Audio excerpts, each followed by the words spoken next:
What's up, everybody? Welcome into episode number 6 of the Bat Flip. I'm your host for tonight, Dillon Taylor. One short tonight. We're short Landon Raby, our fearless leader, as always. Down in the heart of the burnt orange country, down in Texas. Say a prayer for him. You know he's out there in behind enemy lines. Not a great place to be. But work trip calls. So you've got me flying solo tonight. Same as always, though. We've got to recap the Vandy series. Um, no tough series for the boys, but we'll get into it a little bit later too. You got the midweek game over Tennessee Tech, and then you've got the preview this week. You know you're traveling down to a College Station. You're facing a Texas A&M team that has really struggled so far, 22-17 on the year so far, only 4-11 in the SEC. So it's a game, it's a series you hope you're going to be able to pull out, but we'll get into it. I want to shout out our sponsors, Blue Water Climate Control, first off. But after that, I guess we'll go ahead and get into it. I think we talked about it last time. This Vanderbilt series, it was always going to be one that you don't want to say was going to be tough to win. I mean, even though it's true, you want to think you have the better team here. But, it's tough against a traditional powerhouse like Vanderbilt is. I mean, you think Vandy, as Tennessee fans as we do, you if you're like me, you think automatically the little brother thinks they're somewhere that they don't belong. But in baseball, I mean, they're the golden standard, and they have been for the last few years now. I mean, it's tough to say, but honestly, it's the truth. I mean, until they get knocked off, they're going to remain there too. But you had the big series this weekend in Knoxville. Um, you lost the series 2-1. Um, kind of tough, but you're facing good pitching first off. You've got Kumar Rocker first, and you've got Jack Leiter on that Saturday game. After that, I mean, Sunday's kind of the game you hope you would have snagged, especially coming in and tied 1-1 in the series after the loss, then the win.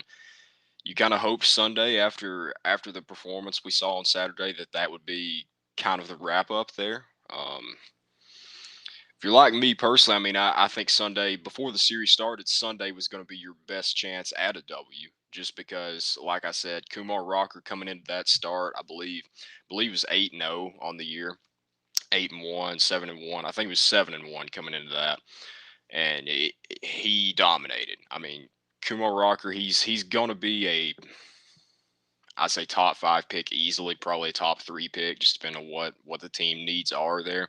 And I mean, he showed why. I mean, you saw it last year, and in the no hitter he tossed, and really any start he went out there last year, and he continued it against us. I mean, it's one thing to lose a game to a rival, but I don't know which way I think on it. I mean, it's tough to kind of get shut down like that, but I mean, at the end of the day, you kind of got to tip your cap to a guy like Kumar Rocker, and I mean, you can't take too much shame in it because he does it to just about everybody he faces. Really, I mean, he had a difficult start against Georgia, came up a little short, gave up a few big flies, but I mean, he did what got him to Vanderbilt. I'll put it that way. Like that's the kind of players Vandy attracts, and they showed why right there. I mean, that's what he does.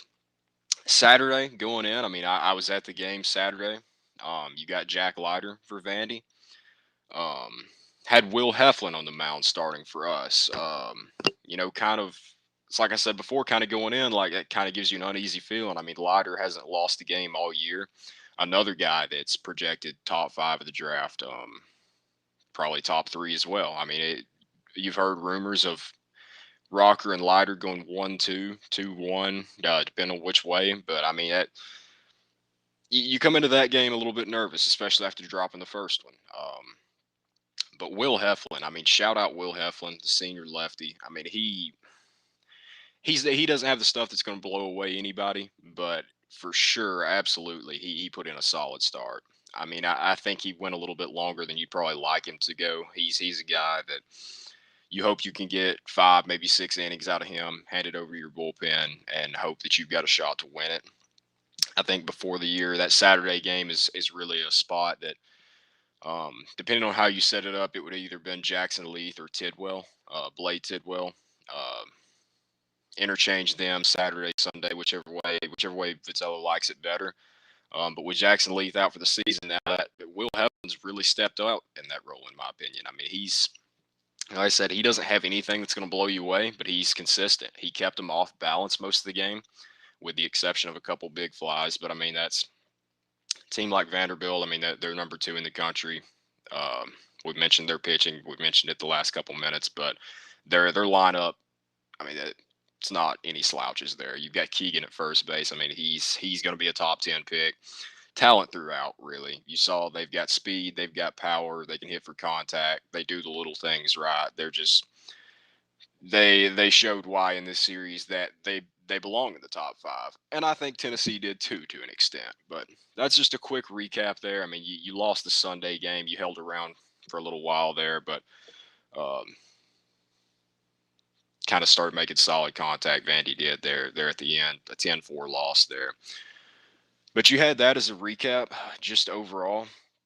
I will say that some of the guys that impressed me this series, it was Chad Dallas starting off. I mean, you look at that game, yeah, you lost 5-0, but Dallas kept you in that game until the end. He just didn't get looked like watching the New York Mets out there. Honestly, he looked like Jacob DeGrom to an extent where he gets no run support at all, just kind of left out to dry there. But just a tough game. I mean, we mentioned Rocker was on that night. He was shoving. I mean, it's what he does.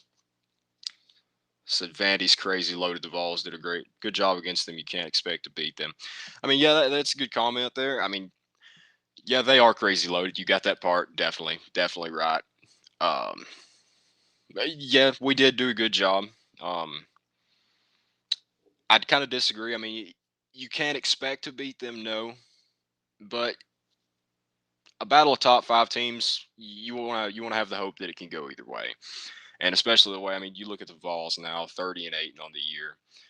Um, it's a series that, yeah, you're kind of right. You go in wanting to beat them. You've got to see if you can or not. Obviously, the Vols were able to snag one there, but I mean, yeah, it's you kind of get into it more. Some guys that stood out to me this series, like I said, I mentioned Chad Dallas there on the mound starting off. Um, in that first game, it's hard to pick anybody that really stood out offensively with 0 runs. I mean, that's expected, but you go to the obvious pick here. I mean, keeping with the same format as we've had this show, the guy that really clicked on offense for us was Evan Russell. I mean, named the Golden Spikes Player of the Week for what he did this weekend, especially in that Saturday game. You know, he had 6 total RBIs on the weekend. His first home run was I think the announcer, I think it was Chris Burke, said, I mean, I was at the game, but watching the highlights after it, it was really the first ball that Jack Leiter has had that's really been squared up on him this year. I mean, the first one Evan Russell had was an absolute bomb. You had him and Pav going back to back there. Good to see Pav get a shot like that. I think he's been due for an at bat like that, and I think he's going to pick it up, especially here lately. But I mean, you had Evan Russell that I saw the quote before the year that, or early in the year, that he's never going to be the biggest guy, the strongest guy, fastest guy. Wasn't the highly rated guy like we've seen with the stories coming up about him still being technically a walk on. Now that has something to do with the college baseball scholarship numbers, but yeah, I mean you've got a guy like that, a walk on that. I mean, he beat Vandy for you. I think you had awesome pitching as well from Heflin, like I mentioned. Then out of the bullpen, you had Hundley, and I mean, it was. I don't know. It was a good game. It's a good game. You always want to. I mean, they've talked about. You always want to see something like that because that's one of the best Tennessee athletic events that I've been to personally. Maybe the best one with the way our football team's been here lately. But I mean, Evan Russell. I when you look back at Tennessee moments throughout the last few years of stepping up in the moment like that, I don't know that I've remember a bigger one with a grand slam like that to give you the lead. Um, I mean, he just made it nerves of steel, man. That's all I can say. The grand slam when he initially hit it, I didn't know that it would get out or not. A guy steps to the plate like that with 2 home runs, then you've got bases loaded, tight spot late in the game, and you're looking like, what if he hit the grand slam? What if it gave us the lead? And when he initially hit it, I thought it was going to be a little bit short, but it was going to drive in the sac fly regardless. So you were going to have a tied game. But yeah, I think Vitello mentioned it. It was like the fans really just kind of gave it the extra boost to get out, and I don't think he was wrong. I mean, you look at the comments. What should the Vols change to beat Vandy if we meet in the postseason? That's a good question. I mean, I don't know that there's really anything you can change. I know we've mentioned on the show before. You got to have more timely hitting. It's kind of, if you're nitpicking, it's kind of been one of the things that's plagued the Vols this year. Um, but when you're going up against good pitching, I mean that's tough too. I would probably say that's the main thing. I think the bullpen's got to perform a little bit better. I think they did well Saturday, Sunday, or excuse me, Friday. They never really had a chance to there. But I mean, yeah, I don't know. That's a tough question. What should they change to beat Vandy? I would probably say runners left on base. I mean, that's something you've got to do in the SEC, and had a few errors too. I mean, I know one of them I think was Steenstra. He's not your everyday shortstop, even though he has been playing there for a while. With Liam Spence, obviously they've been hitting him more out of the DH role, not really letting him field as much. And early in the year, I mean, I don't blame him. But yeah, you can't have errors like that give a team like Vanderbilt just extra opportunities. Because if you do, I mean that's rough. That's rough. A good team. I think that's the main thing I took away from this series. Tennessee is a very good team. Vanderbilt's a great team. Like they are. Now, does that does that mean me by saying that Tennessee, if they lined up for another 3 game series right now, wouldn't get the dub? Absolutely. Anytime Tennessee could play the Yankees tomorrow, and I believe in a 3 game series we're going to step away with a win. That's just me. That's the orange blood running through me there. But I mean, you in baseball there are just small differences like that go from very good to great, and a team like Vanderbilt, as I mentioned, you can't give them extra opportunities. You boot a ground ball, a slightly wide throw pulls the first baseman off, stuff like that. It seems small, but a team like Vanderbilt can just, first they're going to capitalize off it. Second, after they capitalize, they're going to make you bleed from it. They're going to get everything they can, and what turned out to be a soft grounder to short pulls the first baseman off that turns into a single, can turn into a 4 or 5 run inning against a team like Vanderbilt. And that's what's made them this good. That's why they've been a top 5 team since college baseball has really started to pick up traction these last couple of years. I mean that's all I've got on the Vanderbilt series, though. I mean, electric Saturday game, fun to be a part of. If you haven't got out to Lindsey Nelson yet, you should. They've got a great team this year. But that's all I've got. I mean, Vanderbilt beat you this series like they did. This first series, Tennessee's lost all year. The only other one that they even split was Indiana State earlier in the year. I mean, they won their first 4 SEC series. Um, you had to lose one eventually. College baseball, you're not going to go undefeated. So I'd rather lose a series to the best team in the SEC than something early in the year that's a lower tier SEC team, like a Texas A&M that we're about to get into. If you're going to lose one, go down in a dogfight to the best team in the league. I mean, up there with Arkansas, obviously. But you had the midweek game, Tuesday night, Vols against Tennessee Tech. I mean, to me personally, I'm never going to take too much out of these games just because one half your starters aren't going to be playing. If you're a team like Tennessee, you're really going to look to get your bench more involved in the game. Um, pitching as well. It's normally going to be a by committee approach. You're going to look for the whole staff to your whole bullpen to get some work there, and they did. So it's never, these midweek games are never ones you want to lose, just because normally you are playing an inferior opponent. No disrespect to Tennessee Tech, but I mean that's just the reality of it. The Vols bats were a little quiet. That kind of concerned me. But for everybody coming in a by committee pitching approach like that, I think they did a solid job. You escaped with the win 3-2. You had Max Ferguson um, with a walk off single to win it. Thought it was going to get overturned. Thought they were going to call Jordan Beck out of the baseline there, which I would have lost my mind over. But you got the celebration. They went back and reviewed it, so you got another celebration. So why not? Hey, let Drew Gilbert chase Max Ferguson with a water bottle all throughout the outfield. Any win like that's going to be a good one, especially in a midweek series. You're getting guys resting. You're still able to pull out a win. So I mean, like I said, those games you're never going to take too much out of it, or I'm not, especially. Just good to get a win. Look back at the comments. Need luck and perfect pitching to have a shot against Vandy. Yeah, you do. Yeah, Rocker's a top 3 pick in the draft and near unhittable. Yeah, I mean Georgia's really the only team that.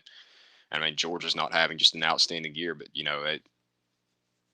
maybe it was Rocker was off a little bit that day, or Georgia just they roughed him up a little bit. But yeah, I mean him and Leiter until the last couple weeks. I mean they've really headlined all of college baseball, especially the SEC. If it wasn't for Arkansas.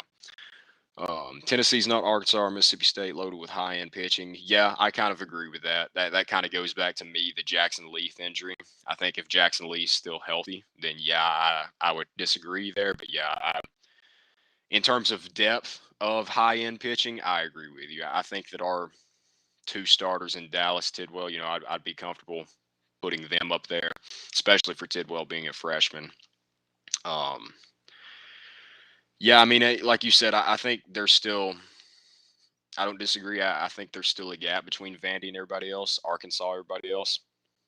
I think we mentioned it. We did kind of a tier rankings last week on the show, but I think I would have to put Vandy and Arkansas.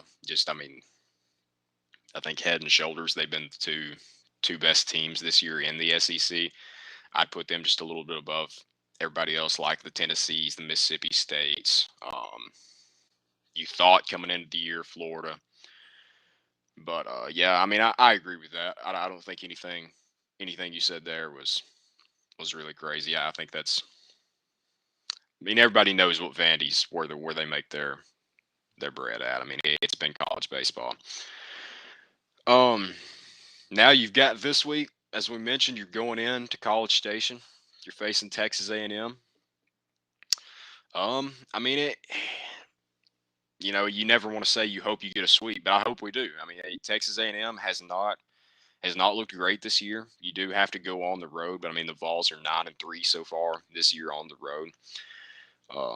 College or Texas A&M, 22-17, only 4-11 in the SEC. They're near the bottom in the West rankings of the SEC West. I mean they played Arkansas this last weekend. Arkansas, they looked like Arkansas. I mean they definitely had their way with Texas A&M. I believe it was the Saturday game. I could be wrong. There was it's a pretty high scoring affair there. But I mean, Arkansas's offense, I think, is probably the best in the country. I'd put them above Vanderbilt. I think Vanderbilt has the better pitching. But yeah, A&M can be a little bit dangerous. I mean, it's any SEC team.